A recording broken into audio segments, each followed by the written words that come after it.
होता है ना, कुछ बच्चे भी भटक भटक करके कहीं और चले जाते हैं, अंततः उन्हें आना तो अपने ही घर में है। तो आप ये पता लगा सकते हैं कि ये भटकता बच्चा जो है ये किस घर में बिलोंग करता है, किस क्वाड्रेंट में बिलोंग करता है। आप उसका थोपड़ा देख के पता लगा सकते हैं। थोपड़ा मतलब क्या? थोपड़ा मतलब अपना थोपड़ा नहीं, थोपड़ा का मतलब क्या है? हेलो डियर स्टूडेंट, तो कैसे हैं आप लोग? हमें उम्मीद है कि आप सभी अच्छे होंगे और सभी लोग अपने अपने एग्जाम की तैयारी बहुत ही जोर शोर से कर रहे होंगे, है ना। तो चलिए, जैसा कि हम लोगों ने अपने कोऑर्डिनेट ज्योमेट्री का टॉपिक स्टार्ट किया हुआ था और आपको पहला लेक्चर में यही बताया गया था कि आखिर कोऑर्डिनेट ज्योमेट्री होता क्या है और हम लोग कोऑर्डिनेट ज्योमेट्री में करते क्या है। तो हमने कल कुछ डिस्कस किया था।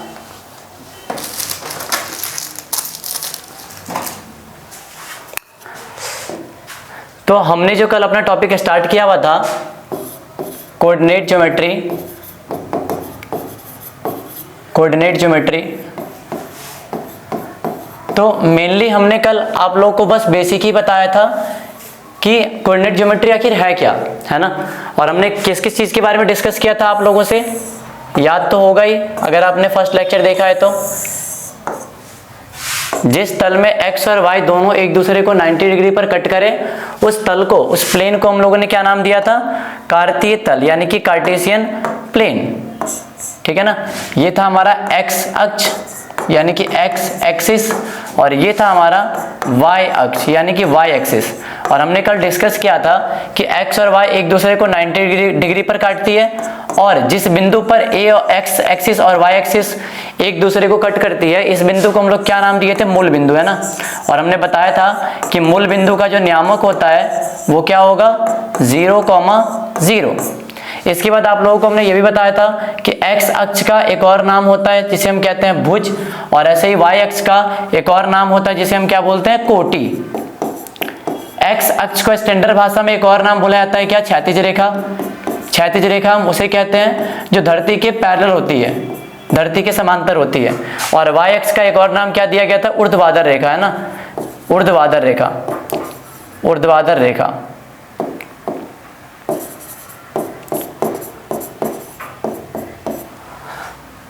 तो इस चीज के बारे में आप लोगों को बता दिया गया था। हम लोग आज अपने बातों को आगे बढ़ाते हैं, कंटिन्यू करते हैं। अब हम लोग का जो नेक्स्ट कॉन्सेप्ट है वो है चतुर्थांश। हम लोग को अब नेक्स्ट टॉपिक चतुर्थांश के बारे में जानना है कि आखिर ये चतुर्थांश होता क्या है। चतुर्थांश का एक और नाम होता है जिसे हम बोलते हैं पाद, है ना। और इसे इंग्लिश में क्या बोला जाता है? Quadrant, quadrant. तो याद रखिएगा कि चतुर्थांश को एक और नाम से डिनोट किया जाता है जिसे हम बोलते हैं पाद, और इंग्लिश में बोले तो इसे ही क्या कहा जाता है? क्वाड्रेंट। आखिर ये क्या है क्वाड्रेंट? आखिर ये क्वाड्रेंट है क्या? अच्छा, हम लोगों ने कल दो लाइन के बारे में डिस्कस किया था, है ना। ये था हमारा y एक्सिस और ये हमारा x एक्सिस। तो अब आप एक बात बताइए, जैसे जैसे मान लीजिए जनसंख्या बढ़ता है तो जमीन तो घटता है कि नहीं घटता है? अगर मान लीजिए कि कोई जमीन है और अगर कोई अकेला भाई है तब तो जमीन पूरा उसका, लेकिन दो भाई होने के बाद तो जमीन ये दो भाग में बट जाता है या नहीं? तीन भाग, चार भाई होने के बाद ये चार भाग में बट जाता है। तो कुछ यही बात है, ये जो तल है ना, अब क्या हो गया ना, एक्स वाई में झगड़ा हो गया, समझ लीजिए, है कि नहीं। तो एक्स और वाई ने मिल करके अपने इस प्लेन को चार भाग में डिवाइड कर लिया। जैसे कि आप लोगों को दिख रहा होगा, एक भाग तो हमारा ये हो गया, ठीक है, जिसको हम नाम देंगे अब प्रथम चतुर्थांश यानी कि फर्स्ट क्वाड्रेंट, और इस वाले को नाम दिया गया द्वितीय चतुर्थांश, द्वितीय चतुर्थांश। इस वाले फील्ड का क्या नाम दिया गया? तृतीय चतुर्थांश, तृतीय चतुर्थांश। और अगेन इस वाले का नाम क्या दिया गया? चतुर्थ चतुर्थांश। आप चतुर्थांश को पाद भी कह सकते हैं, तो प्रथम पाद, द्वितीय पाद, तृतीय पाद और चतुर्थ पाद भी कह सकते हैं ना। First quadrant, second quadrant, third quadrant and fourth quadrant. Let's see यहाँ पर हुआ क्या कि इस कार्तीय तल को है ना। कार्टेशियन प्लेन को हमने 4 भाग में डिवाइड कर दिया और चूंकि चारों पार्ट हैं इसलिए इनका नाम दिया गया चतुर्थांश। देखिए चतुर्थांश खुद ही वर्ड बता रहा है चतुर्थ अंश। तो चतुर्थांश का मतलब हम समझ सकते हैं कि कोई भी पार्ट जो है इस भाग का चतुर्थांश है, चौथा भाग है। अब देखिए हम लोगों ने चतुर्थांश तो समझ लिया कि चतुर्थांश होता क्या है, लेकिन अब इसका यूज क्या है ना। आखिर हम क्या करेंगे ये चतुर्थांश को जान करके। देखिए देखिए चतुर्थांश पढ़ने का मेन मकसद ये था हमारा कि अगर मान लीजिए हमारे पास में कोई पॉइंट है, जैसे ए नाम का ये कोई लड़का है और इसका कोई पॉइंट दिया हुआ है 2,3, और अब हमने आपसे पूछ लिया कि बताइए ये किस क्वाड्रेंट में आएगा, किस चतुर्थांश में आएगा, फर्स्ट वाले में आएगा, सेकंड वाले में आएगा, थर्ड वाले में आएगा या फोर्थ वाले में आएगा। तो आप ये कैसे बताएंगे। तो इसी बात का जवाब हम लोग फाइंड आउट करने के लिए एक और चीज समझते हैं कि आखिर किस प्रकार ये बताया जाए कि ये जो पॉइंट है ये किस क्वाड्रेंट में आएगा। और याद रहे ये एग्जाम में पूछा जाता है, इसलिए इस कॉन्सेप्ट को बिल्कुल भी मिस ना करें। एकदम छोटा सा कॉन्सेप्ट है, एकदम हल्का सा कॉन्सेप्ट है, लेकिन हाँ फ्री का नंबर मिलेगा तो हम उठाएंगे क्यों नहीं। तो चलिए हम लोग एक छोटा सा और चीज समझते हैं जिसे बोलते हैं साइन कन्वेंशन, यानी कि चिन्ह परिपाटी, है ना। तो हम लोगों ने पढ़ लिया कि x और y ये दोनों मिलकर के एक दूसरे को यानी कि इस कार्तीय तल को 4 भाग में डिवाइड करते हैं। अब आपने नंबर सिस्टम तो पढ़ा ही होगा, नंबर सिस्टम पढ़ा ही होगा। और नंबर सिस्टम क्या बोलता है, नंबर सिस्टम ये बोलता है कि ये रहा हमारा मूल बिंदु, ठीक है ना। सबका सरदार यही है, अगर कोई भी डिस्टेंस मापेंगे ना पहले यहीं से चलेगा वो, ठीक है। तो इस बिंदु का हमने क्या नाम दिया था, मूल बिंदु। अब आप ही बताइए अगर ये हमारा x अक्ष है, ये हमारा क्या है, x अक्ष है, तो आपने नंबर लाइन में पढ़ा होगा।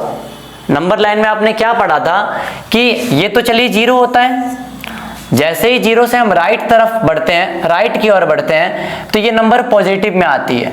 नंबर किस चीज में आती है, ये पॉजिटिव में। आप लोगों ने इस चीज को पढ़ा होगा। और जैसे ही 0 से हम लेफ्ट साइड पे बढ़ते हैं तो ये हमें मिलता है निगेटिव। ऐसे ही y अक्ष के साथ भी है। मतलब क्या कि अगर ये मान लीजिए y अक्ष है, ये क्या है हमारा y अक्ष है, ये ठहरा हमारा y अक्ष।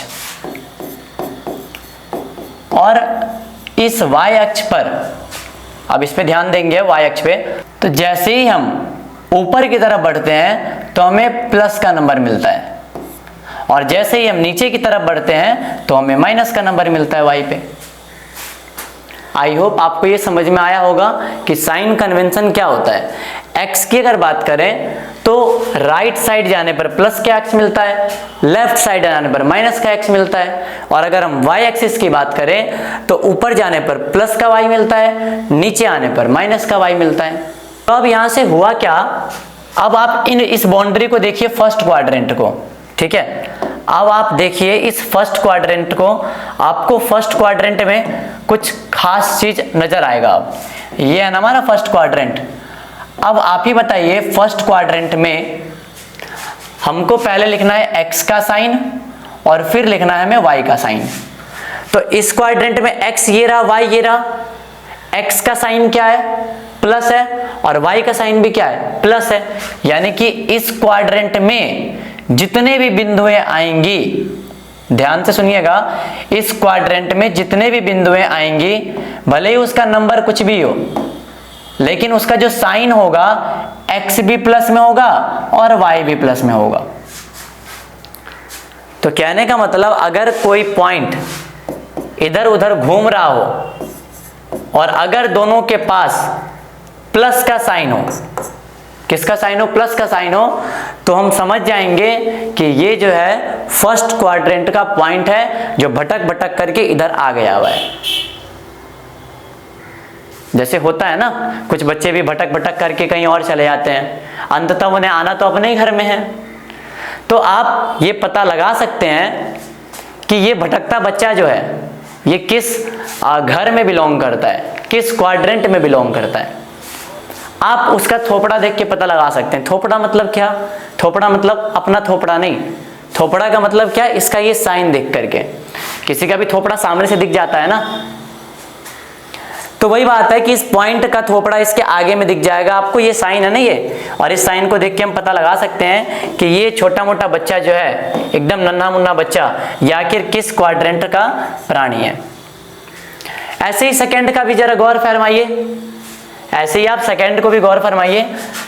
तो अब सेकंड में बताइए, ये सेकंड क्वाड्रेंट है ना हमारा ये, अब इसमें पहले x का बताएंगे वही बात, फिर y का। अब इस क्वाड्रेंट में देखिए तो ये रहा x ये रहा और y ये रहा, तो x माइनस का है और y किसका है, प्लस का है। सेकेंड क्वाड्रेंट में x का थोपड़ा माइनस का होगा लेकिन y का थोपड़ा प्लस का होगा। अगर मान लीजिए कोई एक पॉइंट आपको ऐसे दे दिया जाए -5,6 और पूछा जाए कि बताओ भाई ये पॉइंट किस क्वाड्रेंट में आएगा, ये जो -5,6 है ये किस क्वाड्रेंट में आएगा, आपने तुरंत क्या किया, उसका थोपड़ा पहले देखा है ना कि थोपड़ा उसका प्लस का या माइनस का है, तो देखते ही हमको नजर आया अरे ये क्या, x तो माइनस में है, y प्लस में है, किस में जाएगा, सेकेंड क्वाड्रेंट में जाएगा। यानी कि सेकेंड क्वाड्रेंट का प्राणी है जो भटकते भटकते आ गया होगा यहाँ पे, हमें क्या, हमें तो उसे उसको क्वाड्रेंट में भेजना है। ऐसे ही थर्ड क्वाड्रेंट में होता है ना, ऐसे ही थर्ड में होता है। ऐसे ही आप थर्ड का भी आप खुद बताइए क्या होगा क्वाड्रेंट, है ना, क्योंकि हम पहले लिखेंगे x का फिर लिखेंगे y का। तो आप थर्ड में देख सकते हैं ये बाउंड्री है ना ये और ये, तो x का क्या है, माइनस है और y का भी क्या है, माइनस है। अरे ये क्या, यहाँ तो y भी बिगड़ गया, x भी माइनस y भी माइनस। अच्छा यहाँ पे देखे थे x भी प्लस y भी प्लस तो फर्स्ट में, और अगर x भी माइनस y माइनस तो वो थर्ड में। यानी कि अगर मान लीजिए कोई और पॉइंट अगर हमें मिल जाए ऐसा जिसका क्वाड्रेंट -3 और -1 हो, तो हम आराम से देख करके बता सकते हैं कि ये जो पॉइंट है -3 -1 ये हमारा थर्ड क्वाड्रेंट में आएगा। ठीक है सर, किस क्वाड्रेंट में आएगा, ये थर्ड क्वाड्रेंट में आएगा क्योंकि दोनों माइनस का है। ऐसे ही फोर्थ का बताइए, ठीक है। फोर्थ में देखिए अगर हम फोर्थ क्वाड्रेंट की बात करते हैं तो x ये रहा, y ये रहा, आप ही बताइए इसका क्या होगा, x प्लस होगा और y होगा माइनस। तो क्या आप लोगों को अब चारों क्वाड्रेंट का साइन समझ में आया कि आखिर किस प्रकार हम साइन को बताते हैं? क्या आपको चारों क्वाड्रेंट का साइन समझ में आया? ये था हमारा सेकेंड क्वाड्रेंट और ये था हमारा फर्स्ट क्वाड्रेंट। अच्छा देखिए याद भी रह जाएगा, ये बड़े आसानी से याद रह जाएगा, ठीक है ना। हमें देखिए कुछ नहीं करना है, अगर दोनों प्लस का हुआ तो फर्स्ट में जाएगा, अगर दोनों माइनस का हुआ तो थर्ड में जाएगा। ये दोनों बात तो आपको याद ही हो गया होगा, अगर दोनों प्लस का होगा तो फर्स्ट में जाएगा, अगर दोनों माइनस का होगा तो थर्ड में जाएगा। अब आपके पास बच गया सेकेंड क्वाड्रेंट और फोर्थ क्वाड्रेंट, ठीक है ना। तो अगर x प्लस का होगा, सॉरी इधर x क्या है, माइनस का है, अगर x माइनस का होगा तो सेकेंड क्वाड्रेंट में जाएगा, लेकिन x अगर प्लस का होगा तो फोर्थ क्वाड्रेंट में आएगा। आप देख सकते हैं x अगर माइनस का है तो सेकेंड क्वाड्रेंट में जाएगा, x अगर प्लस का है तो फोर्थ क्वाड्रेंट में जाएगा। आप इसको बड़े आसानी से याद रख सकते हैं। चलिए इस पर हम छोटा छोटा कुछ क्वेश्चन कर लेते हैं जो 1 नंबर का आपके ऑब्जेक्टिव में पूछ दिया जाता है, ठीक है ना। तो हम लोग क्या कर लेते हैं, इसको थोड़ा सा छोटा कर लेते हैं और अगेन हम लोग यहीं पे क्वेश्चन करके बनाएंगे। अब आप हमको जवाब देंगे हमारे इस क्वेश्चंस का और हमें उम्मीद है कि आप बता पाएंगे। क्वेश्चन जैसे हमने आपसे पूछा कि हमारे पास एक पॉइंट है P और इसका क्वाड्रेंट दिया हुआ है -2 -1। तो मेरा क्वेश्चन ये कि बताइए ये किस क्वाड्रेंट में आएगा, in which quadrant point P lies. ये आपको बताना है कि P पॉइंट जो ये किस क्वाड्रेंट में आएगा। तो आप क्या करेंगे, आप इसका साइन देखेंगे, नंबर आपको नहीं देखना है, नंबर से आपको मतलब नहीं है, आपको साइन से मतलब है। और हमने साइन देखा तो हमें नजर क्या आ रहा है कि दोनों माइनस का है, और हमने क्या बताया था, अगर दोनों प्लस तो फर्स्ट क्वाड्रेंट, अगर दोनों माइनस तो थर्ड क्वाड्रेंट। ये आपको क्या दिख रहा है, थर्ड क्वाड्रेंट दिख रहा है ना। तो हम कह सकते हैं अगर दोनों माइनस में है तो ये हमारा थर्ड क्वाड्रेंट में आएगा। सर किस में आएगा, ये थर्ड क्वाड्रेंट में। सर हमें तो समझ में आ गया। अब हमें उम्मीद है बच्चे क्या आप सभी को ये समझ में आया होगा क्वाड्रेंट का फंडा हम लोगों ने क्यों पढ़ा? अगर कोई पॉइंट अपने घर से भटक जाता है तो हम बता सकते हैं कि आखिर वो किस क्वाड्रेंट का प्राणी है। आई होप ये आपको समझ में आया होगा। हम लोग कुछ और हट के बात कर लेते हैं। कुछ ऐसे भी होते हैं कि आपको मतलब वो किसी क्वाड्रेंट में ला ही नहीं करते हैं, फिर उनका हम कैसे बताएंगे? तो चलिए हम लोग कुछ ऐसे पॉइंट के बारे में भी चर्चा करते हैं। हम लोग नोट बना करके लिखेंगे कि वो किसी क्वाड्रेंट में होते ही नहीं है। तो आखिर वो कौन कौन से प्राणी हैं, जरा गौर फरमाएंगे सभी लोग। और नोट पॉइंट भी आगे हम लिखाने वाले हैं, तो वीडियो में कृपया बने रहिएगा। उसी नोट पॉइंट से आपका 1 से 2 नंबर का क्वेश्चन तो फिक्स ही है बिहार बोर्ड में, ठीक है ना, या फिर कोई भी बोर्ड हो। मीडियम बस चेंज हो सकता है, हिंदी का इंग्लिश, लेकिन कॉन्सेप्ट वही रहने वाला है। और कोई भी कॉन्सेप्ट अगर मिस नहीं होने वाला है आपका, ये आप मेरे पे विश्वास रखिए। कोई भी किताब का आप उठा लीजिए, कोई भी प्रकाशन आप उठा लीजिए, आप किसी भी बुक का कोई भी क्वेश्चन उड़ा देंगे। तो चलिए आखिर वो कौन सा पॉइंट है, ध्यान देंगे। नोट पॉइंट में सभी लोग लिखिएगा इसको, ठीक है, कि यदि किसी बिंदु का नियामक, यदि किसी बिंदु का नियामक x, 0 हो, x, 0 हो, तब वह x अक्ष पर होगा। तब वो किसी क्वाड्रेंट में नहीं होगा, तब वो कहां पे होगा? x अक्ष पे होगा। जैसे हमने क्या बोला, हमने ये बोला कि मान लीजिए कोई पॉइंट दिया है 3, 0, -5, 0, 4, 0, तो आप यहाँ पे क्या देख पा रहे हैं? आप यहाँ पे यही देख पा रहे हैं ना कि इस क्वाड्रेंट में एक खास बात है कि एक पॉइंट तो हमेशा 0 आ रहा है, और वो कौन 0 आ रहा है जी? y 0 आ रहा है। हम एक बात हमेशा देख रहे हैं कि y नियामक जो है हमारा, ये तो हमेशा 0 आ रहा है। y नियामक हमेशा क्या आ रहा है? 0 आ रहा है। तो आपसे ये 1 नंबर का क्वेश्चन पूछ लिया जाता है कि अगर किसी बिंदु का y नियामक 0 हो तो वो किस अक्ष पर होगा? अगर किसी बिंदु का y नियामक 0 हो तो वो किस अक्ष पे होगा? आप ही बताइए ना। y नियामक 0 है, मतलब वो y पे नहीं जा रहा। y 0 मतलब क्या? y पे वो जा ही नहीं रहा है, तो वो सिर्फ जा किस पे रहा होगा? x पे जा रहा होगा। तो अगर किसी बिंदु का y नियामक 0 हो तो वो x अक्ष पर होगा। ये बात को याद रखिएगा, ठीक है ना। कहाँ पे होगा? वो x अक्ष पर होगा, और उसका जो नियामक होगा वो होगा x, 0, क्योंकि बदलेगा तो सिर्फ x बदलेगा, y तो हमेशा 0 होगा। ये एक मोस्ट वीवीआई पॉइंट है, आप इसको याद रखिएगा, ठीक है, कि अगर किसी बिंदु का y नियामक 0 हो तो वो x अक्ष पर होगा, क्योंकि y 0 का मतलब क्या? y पे वो चल नहीं रहा है, चल किस पे रहा है? x पे चल रहा है, और उसका जो नियामक होगा वो x, 0 होगा।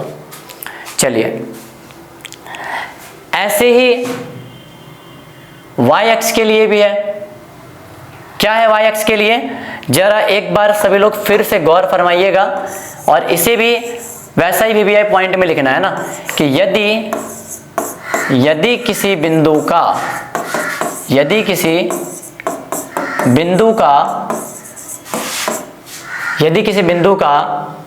नियामक 0, y हो, तब वह y अक्ष पर होगा। क्या समझे जी इस पॉइंट से? इस पॉइंट से हम यही समझे कि मान लो अगर कोई ऐसा बिंदु दे दिया है 0, 4, 0, -5, 0, -3/2 एटसेट्रा, तो इस चीज से हमें क्या खास देखने को मिल रहा है? इस बार हमें ये खास देखने को मिल रहा है कि यहां पर इस बार x 0 है। देखिए यहां पर हर एक क्वाड्रेंट में इस बार कौन 0 है? x 0 है, मतलब x का नियामक क्या है? 0 है। तो हम इसी बात को तोड़ मड़ोड़ के बोल सकते हैं कि यदि किसी बिंदु का x नियामक 0 हो तो वो किस अक्ष पे होगा? सर अगर उसका x नियामक 0 होगा, तो इसका मतलब वो x पर नहीं चल रहा होगा। इसका मतलब सर वो सिर्फ y पे चल रहा होगा और उसका नियामक होगा सर 0, y। उसका नियामक क्या होगा सर 0, y। और तब वो किस अक्ष पर होगा, x अक्ष पर। याद रखना बहुत आसान है, आपको रटवा कहाँ रहे हैं हम, रटना तो है ही नहीं, हमें कॉन्सेप्ट को समझ जाएंगे ना, कभी जिंदगी में आपको रटना ही नहीं पड़ेगा, ठीक है ना। कॉन्सेप्ट रटना क्या है कि पॉइंट लिख लो है ना, रट लिए, कुछ नहीं। अगर x, 0 दिया, इसका मतलब सिर्फ x बदल रहा है, y इज ऑलवेज 0, तो इसका मतलब वो x अक्ष पर होगा। लेकिन अगर उसका x ही 0 है, y बदल रहा है, इसका क्या मतलब है कि वो y अक्ष पर होगा। हमें उम्मीद है कि ये दोनों VVI पॉइंट आपको समझ में आया होगा। तो चलिए इस चीज को आप लिख लीजिए। अब आप किसी भी तरह के पॉइंट को आप बता सकते हैं। कुछ हम आपके लिए होमवर्क दे रहे हैं, आप उसे घर से अपने बना के लाइएगा, ठीक है ना, और फिर हम उसको मिला देंगे। चलिए कुछ क्वेश्चन लिख लीजिए। क्वेश्चन ये है कि आपको बताना है किस चतुर्थांश में आएगा, किस चतुर्थांश में ये बिंदु आएंगे। -3, -4, -2, -1, 5, -3, -1/2, -1/2, -6, -3/2, -1.1/2, 5.3/2, 5/3, -1।